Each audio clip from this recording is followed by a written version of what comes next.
I've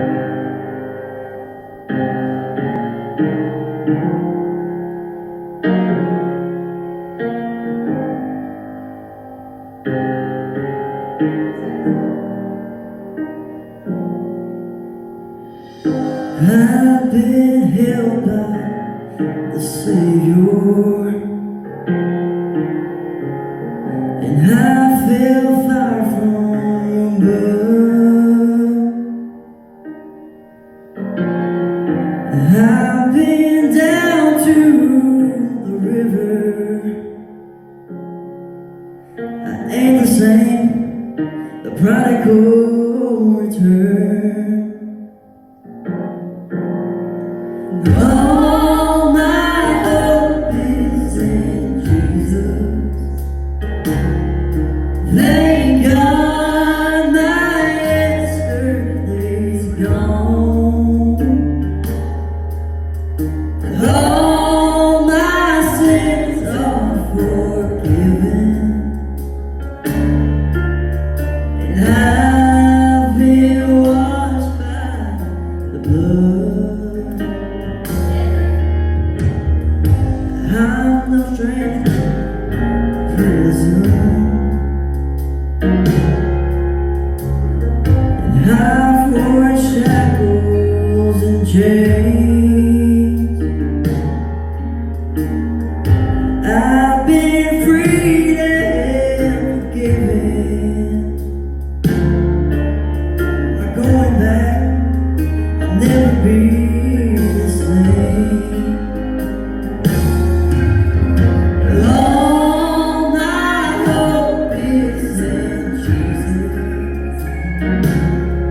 Thank God my yesterday's gone.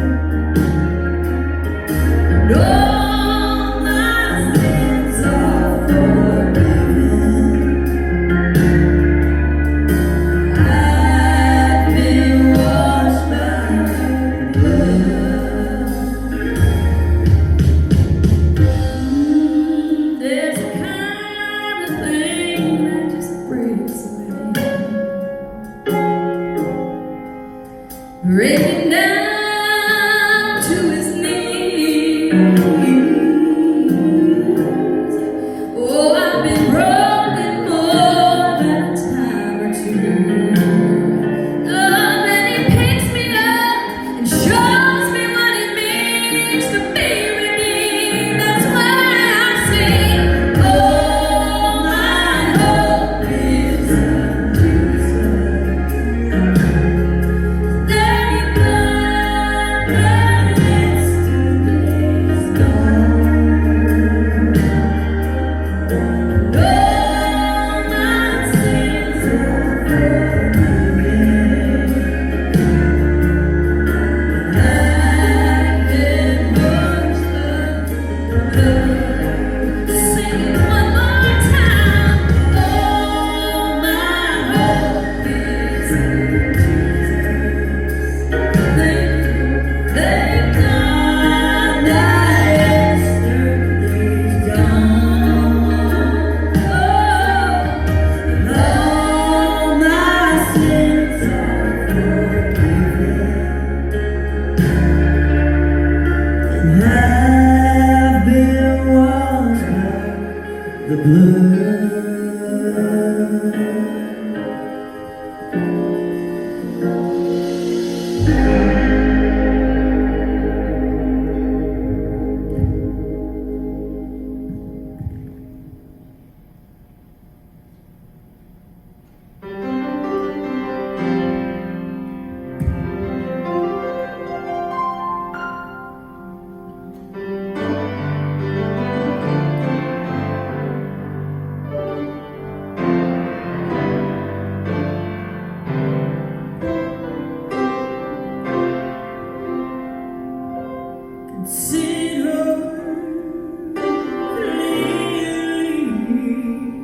and a heart full of love. He cares when your head is bowed low. Consider the lilies, and then you will know.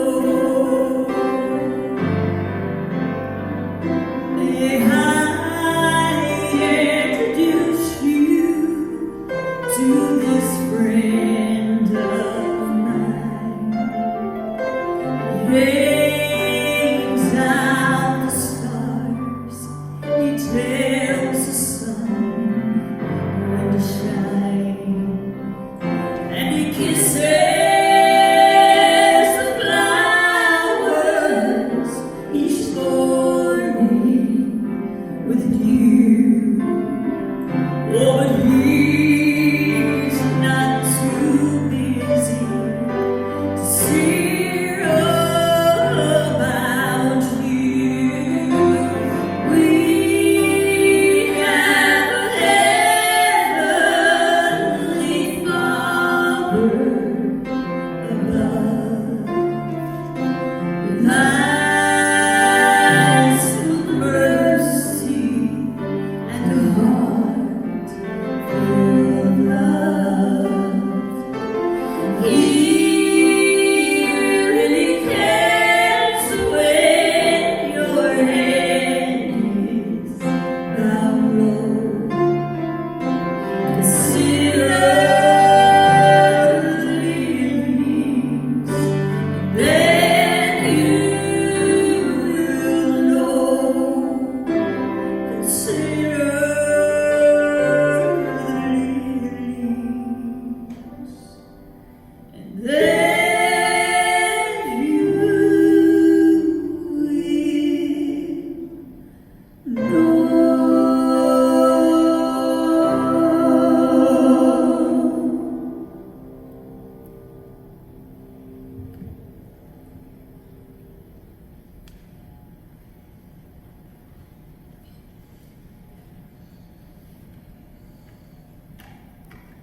Good morning to everyone. Thank you for joining us today at Salem Baptist Church for the morning worship service. We're taking our text this morning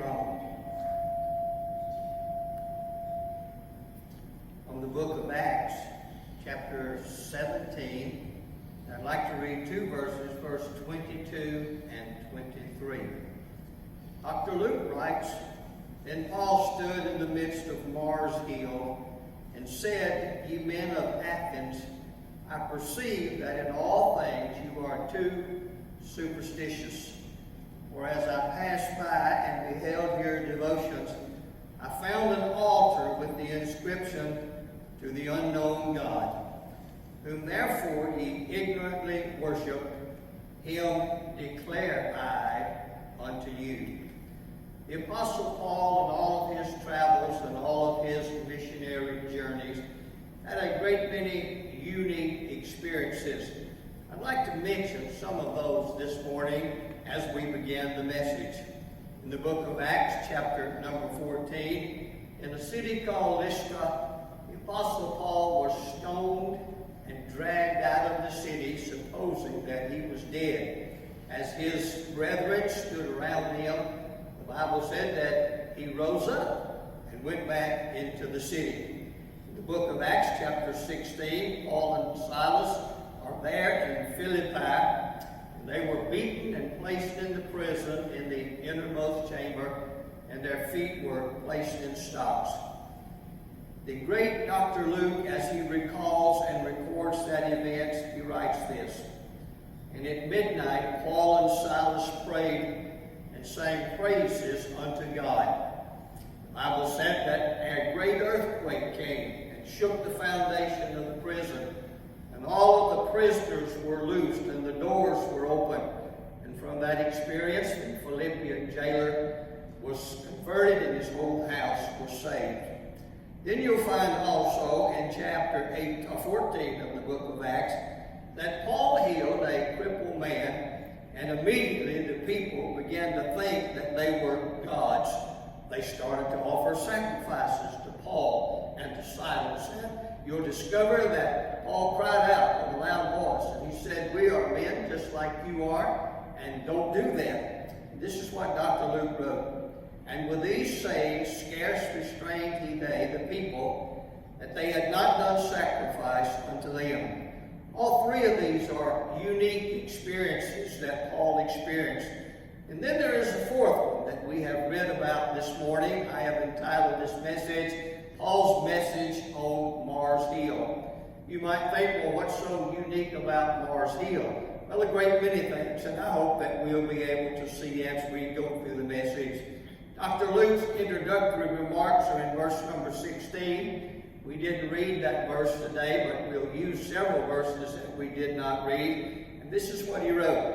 "Now while Paul waited for them in Athens, his spirit was stirred in him when he saw the city wholly given over to idolatry." You'll find it also in the verse that we did read that Paul mentions the devotions that he saw. He said, "For as I passed by, I beheld your devotions." Dr. Schofield translated it like this. He said they are objects of worship.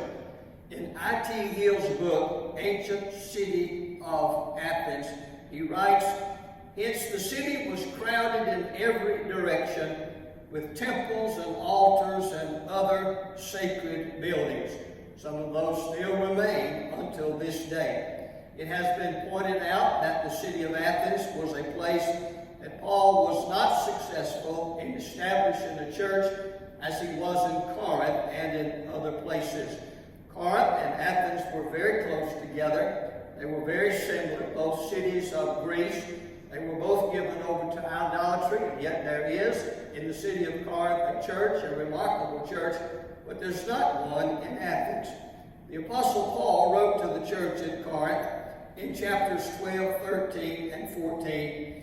And in these chapters, he demonstrated the depth of their involvement in idolatry when he wrote, in an attempt to deliver the church of Corinth from their past form of pagan worship.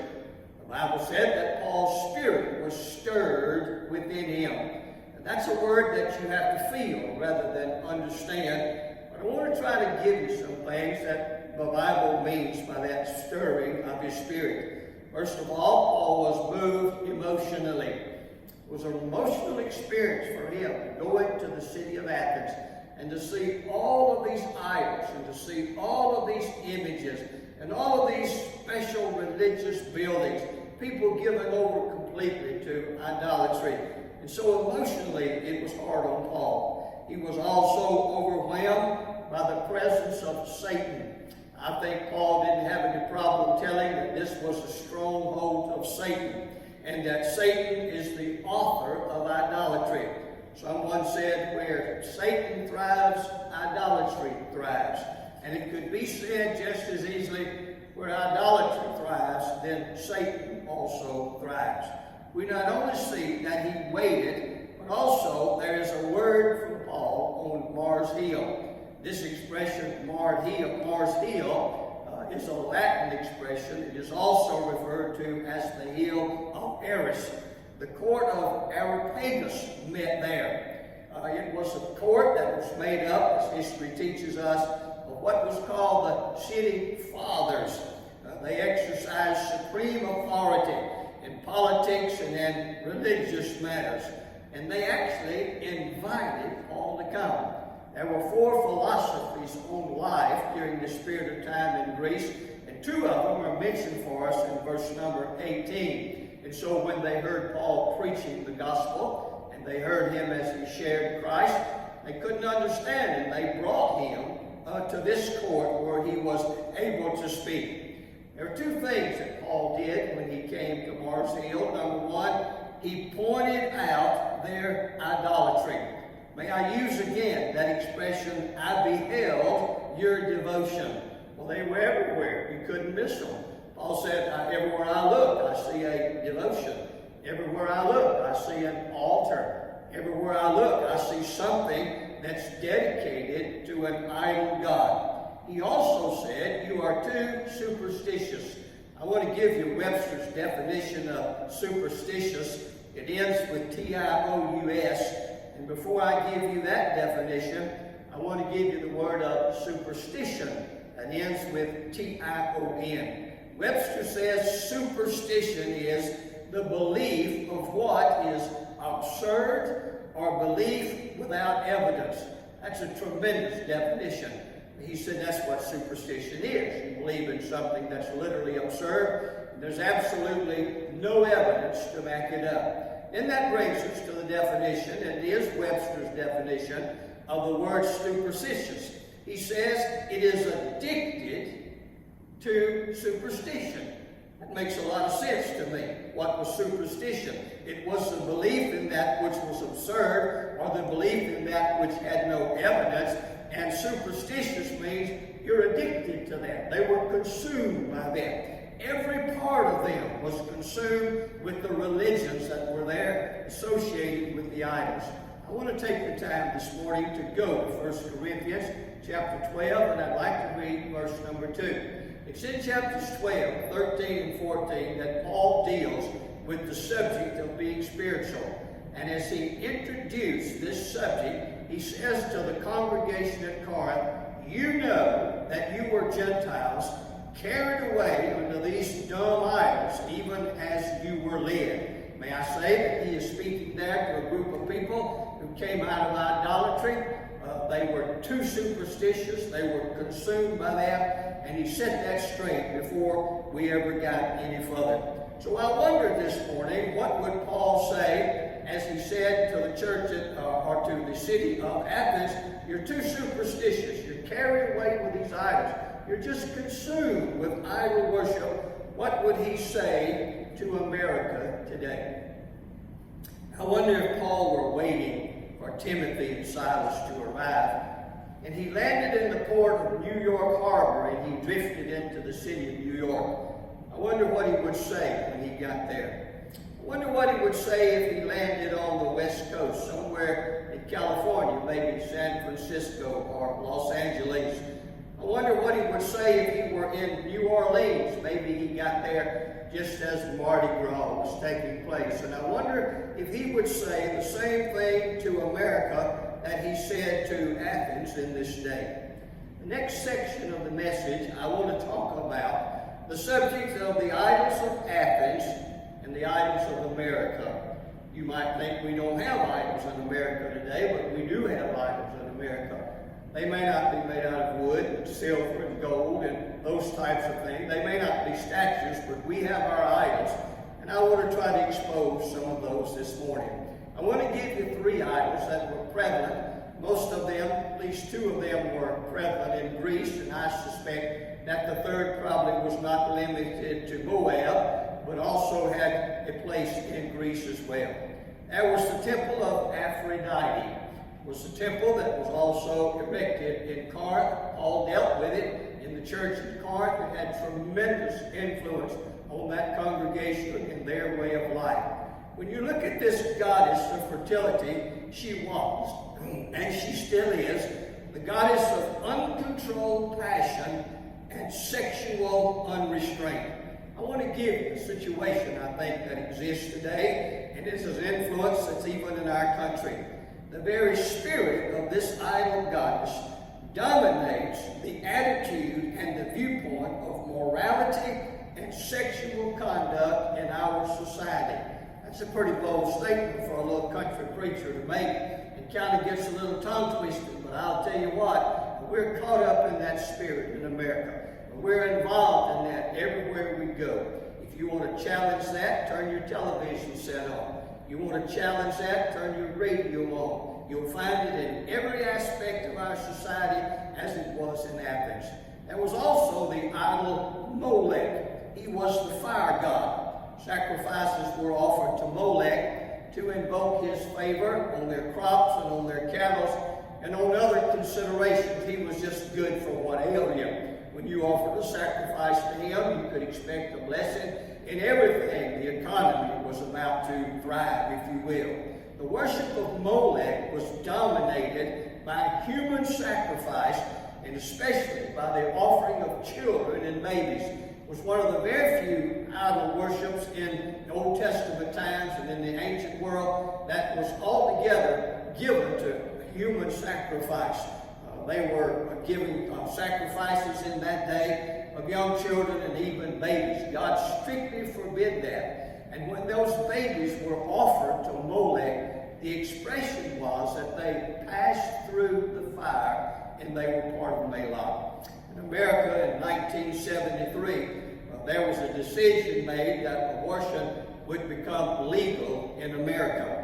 And since that time, in my last notes that I have was 57 million, I would assume today that we're somewhere close to 60 million abortions have been performed in the United States. I want to give you a visual of that, if you will, a mental conception or perception of what a big territory that is. These are all states, and we have killed enough babies to occupy as citizens of this many states every person that is a citizen there. In the state of Alabama, Arizona, Alaska, Arkansas, Georgia, Louisiana, Kentucky, Maine, Minnesota, Missouri, Mississippi, and Tennessee. That's how many babies we've killed, enough people to occupy every citizen in those great states. Someone out there listening to me and saying, well, preacher, I just want you to know that I'm against it. Well, I'm against it too. A great many people are. But you might be interested to know that a Department of Homeland Security report that was released in January 2012 says that if you are anti-abortion, you are a potential terrorist. And so as we look around us today, you're in the minority, I'll guarantee you. And we just don't think much of life in America.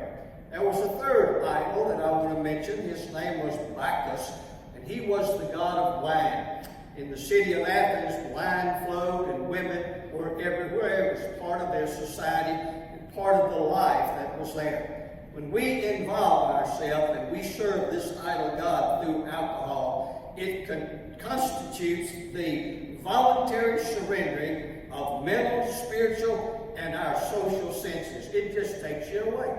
And so many of us today can associate with that, maybe even in times past, that it just consumes us altogether. I want to give you some statistics today. I don't know how much you appreciate statistics, but I'd like to give you some. First of all, in America, there are 12 million alcoholics, I should say. And that's 12 million registered alcoholics. That doesn't say anything about the other 12 million that are not registered out there, but that's a lot of people. 51% of all of the people 18 years old and older have at least 12 drinks a day.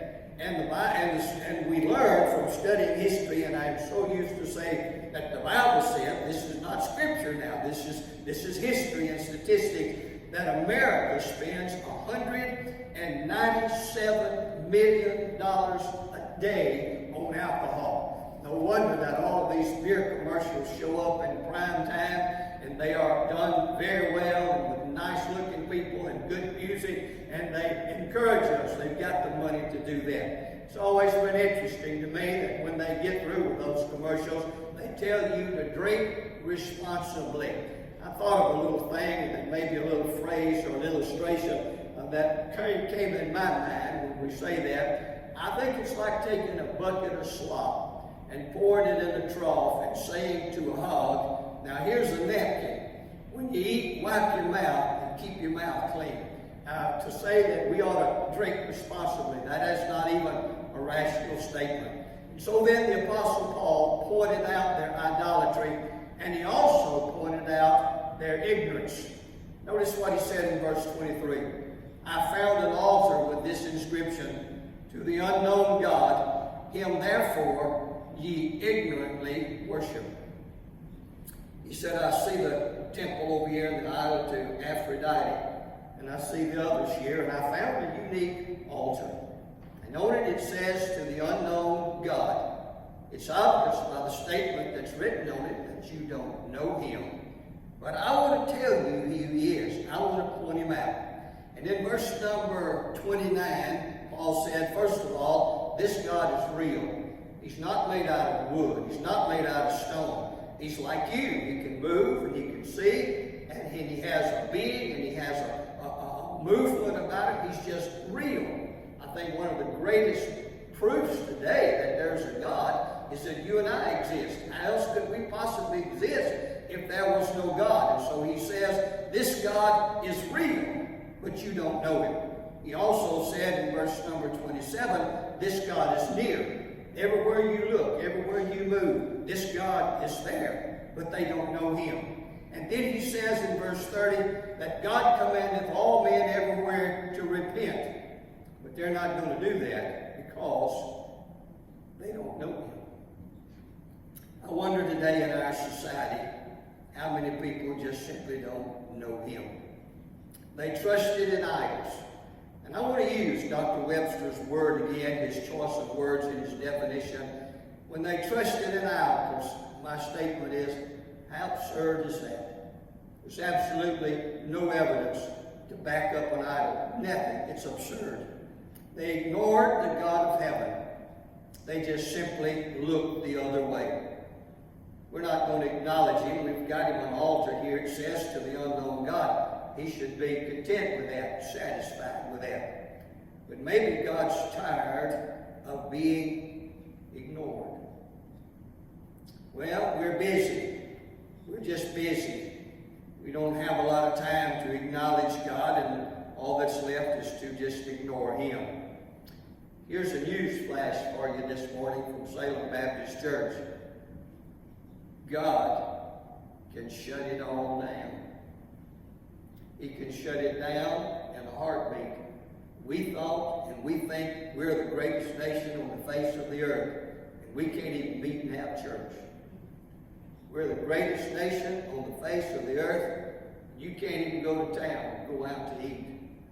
We're the greatest nation on the face of the earth, and our economy is shut down.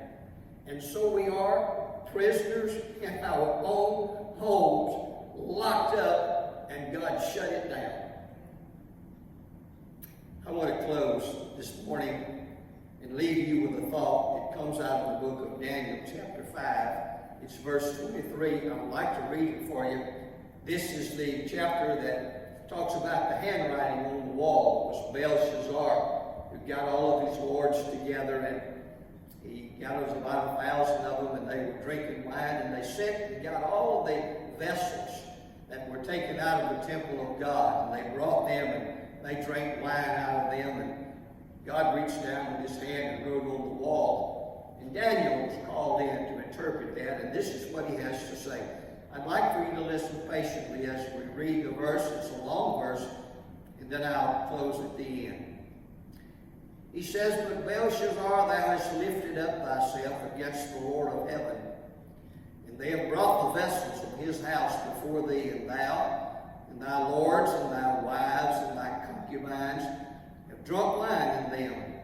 And thou hast praised the gods of silver, and gold, and brass, iron, wood, and stone, which see not, nor hear, nor know, and the God in whose hand thy breath is, and whose are all of thy ways, thou hast not glorified. And I want to leave us all with this thought, and I want to say this to America. Maybe we should remember where our breath comes from. Would you bow with me as we pray? Father, thank you for this day. Thank you for the privilege to me to share a portion of your word. We've walked with Paul through Athens, and we've seen the idolatry. We've considered, Lord, it didn't affect us. It wasn't part of who we were. And yet, Lord, it is a part of who we are. So we ask you this morning to help us to know you. Help us, God, to acknowledge you and to realize that it's you that controls the very breath that we breathe. I pray, Lord, for this congregation that might hear this message, that you'll bless each one, meet their needs. God, help us to look away from this world and to look unto you. And we'll thank you, God, for all you do.